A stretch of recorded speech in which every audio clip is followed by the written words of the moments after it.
Hello friends, welcome again in my YouTube channel. तो जैसा कि हमने पिछले लेक्चरों में डिस्कस किया था कि सेल दो प्रकार के हो सकते हैं। सेलुलर ग्रेड ऑफ ऑर्गेनाइजेशन के आधार पर सेल ऑर्गेनिजम्स दो प्रकार के हो सकते हैं। एक होते हैं यूनिसेलुलर, दूसरे होते हैं मल्टी सेलुलर। उसके बाद जब ग्रेड ऑफ ऑर्गेनाइजेशन की बात आते हैं तो उस बेस पे जो है सेल को दो भाग में डिवाइड कर सकते हैं, एक प्रिमिटिव टाइप का सेल और एक एडवांस टाइप का सेल। तो प्रिमिटिव टाइप का जो सेल्स थे उनको बोलेंगे प्रोकैरियोट्स, और जो एडवांस सेल थे तो उनको बोलेंगे यूकैरियोट्स। तो प्रोकैरियोट्स और यूकैरियोट्स में डिफरेंस बहुत ज़्यादा है। सारी मशीनरी उनकी अलग अलग है। सेल ऑर्गेनेल्स नहीं पाए जाते हैं प्रोकैरियोट्स में, यूकैरियोट में सेल ऑर्गेनेल्स पाए जाते हैं। चलते हैं prokaryotes. They have primitive and incomplete cells. Prokaryotes have all three basic structure of typical cells but lack nuclear membrane around their genetic substances DNA और RNA। क्या कह रहा है कि ये प्रिमिटिव है। प्रोमिस होता है प्रिमिटिव, कैरियंस मतलब होता है न्यूक्लियस। प्रिमिटिव टाइप का न्यूक्लियस पाया जाता है, इसलिए इनको प्रोकैरियोटिक सेल कहते हैं। और इनमें खासियत क्या है, ये तीनों मेन फंक्शन जो सेल्स के बेसिक स्ट्रक्चर होते हैं पाए जाते हैं। उनमें सेट ऑफ जीन पाया जा रहा है, एक लिमिटिंग प्लाज्मा मेम्ब्रेन पाया जा रहा है और मेटाबॉलिक मशीनरी उनके अंतर्गत है, इसलिए उनको हम सेल कहेंगे।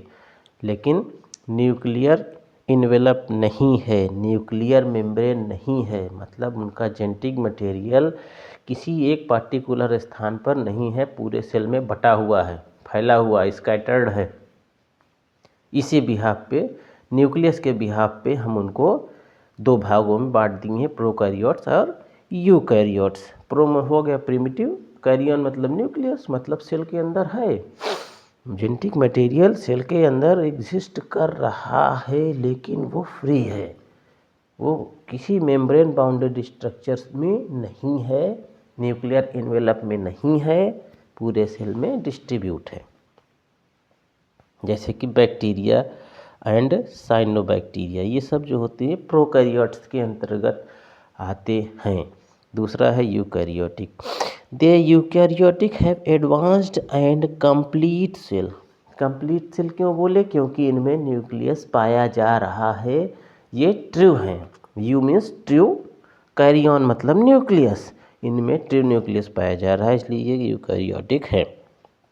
The cells contain membrane-bounded cellular organelles and are called eukaryotic cells. Cellular organelles जैसे कि माइटोकॉन्ड्रिया, एंडोप्लाज्मिक रेटिकुलम, ये सब चीज़ें जो होते हैं प्रोकैरियोट्स में नहीं पाई जाती है। प्रोकैरियोट्स में 70S राइबोसोम पाया जाता है केवल प्रोकैरियोट्स में, और यूकैरियोट्स में जो है पूरे सेल ऑर्गेनेल्स पाए जा रहे हैं, क्लोरोप्लास्ट, प्लास्टिडी, सब तमाम चीज़ें जो हैं सब पाई जाती हैं यूकैरियोट्स में। एंड आर कॉल्ड यूकैरियोट्स, और यूकैरियोट्स कहे जाते हैं। जैसा कि animal and plant cells, they are eukaryotic animal, they are eukaryotic organism, क्योंकि इनके पास जो सेल पाए जा रहे हैं उस सेल में थ्री मेन फंडामेंटल कैरेक्टर्स जैसे सेट ऑफ जीन है और मेम्ब्रेन बाउंडेड स्ट्रक्चर में है, जिसको हम बोलते हैं क्या, nucleus. They contain limiting plasma membrane, outer covering जो है इनकी प्लाज्मा मेम्ब्रेन की है, और सारी एक्टिविटी, सारी बायोलॉजिकल मशीनरी इनके अंतर्गत होती है। तो इस प्रकार ये यूकैरियोटिक सेल कहे जा रहे हैं। चलिए आगे देखते हैं, ऊपर लिखा हुआ है the term prokaryotic and eukaryotic were suggested by Hans Ris. तो इन्होंने जो है प्रपोज किया था प्रोकैरियोट और यूकैरियोट्स के बारे में, जो कि 1960 में बताया था। छोटा दिख रहा है लेकिन 1960 में बताया था। हाँ फ्रेंड्स, एक बात ये थी कि पिछले वीडियो में मैंने गलती से एक जगह पे जो रॉबर्ट हुक का नाम लिया था 1665 होना चाहिए था, मैंने गलती से 1965 लिख दिया था, जो कि आप लोग ध्यान दीजिएगा, वही चीज़ हम नीचे लिखे भी हैं। The cell was discovered and named by Robert Hooke in 1665। देखिए हमने इसमें करेक्शन कर लिया है, आप भी करेक्ट कर लीजिएगा। आगे बढ़ते हैं थर्ड पॉइंट पे। ये क्या है? Robert Hooke was English botanist, ये तो हमने बता ही दिया था। आगे बात करते हैं। Robert Hooke observed cork's honeycomb structure और porous structure unit called them cell. उन्होंने क्या किया था? कार्क जो होते हैं, कार्क के छोटे छोटे टुकड़े थे, कतरने थी, उनमें इन्होंने माइक्रोस्कोप से देखा था, इनको हेक्सागोनल स्ट्रक्चर दिखाई दिया था, जिसको इन्होंने नाम दे दिया था क्या? सेल। जैसे हमने बताया था ना, सेल मतलब क्या हुआ? सेलुलर, द रूम, एक छोटा सा कमरा, तो उसके बेस पे उन्होंने उसका नामकरण कर दिया था सेल। दोस्तों आज तक के लिए इतना ही पर्याप्त है।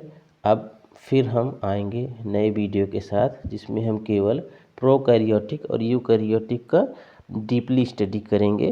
दोस्तों एक छोटी सी बात और याद आ गई कि जो प्रोकैरियोटिक सेल होते हैं, इनका इवोल्यूशन 3.5 बिलियन ईयर्स एगो हुआ रहा होगा। इनकी उत्पत्ति जो है 3.5 बिलियन ईयर एगो हुआ था, और यूकैरियोट्स जो हैं इनकी उत्पत्ति अप्रॉक्स 1.4 बिलियन ईयर्स एगो के आसपास हुआ था।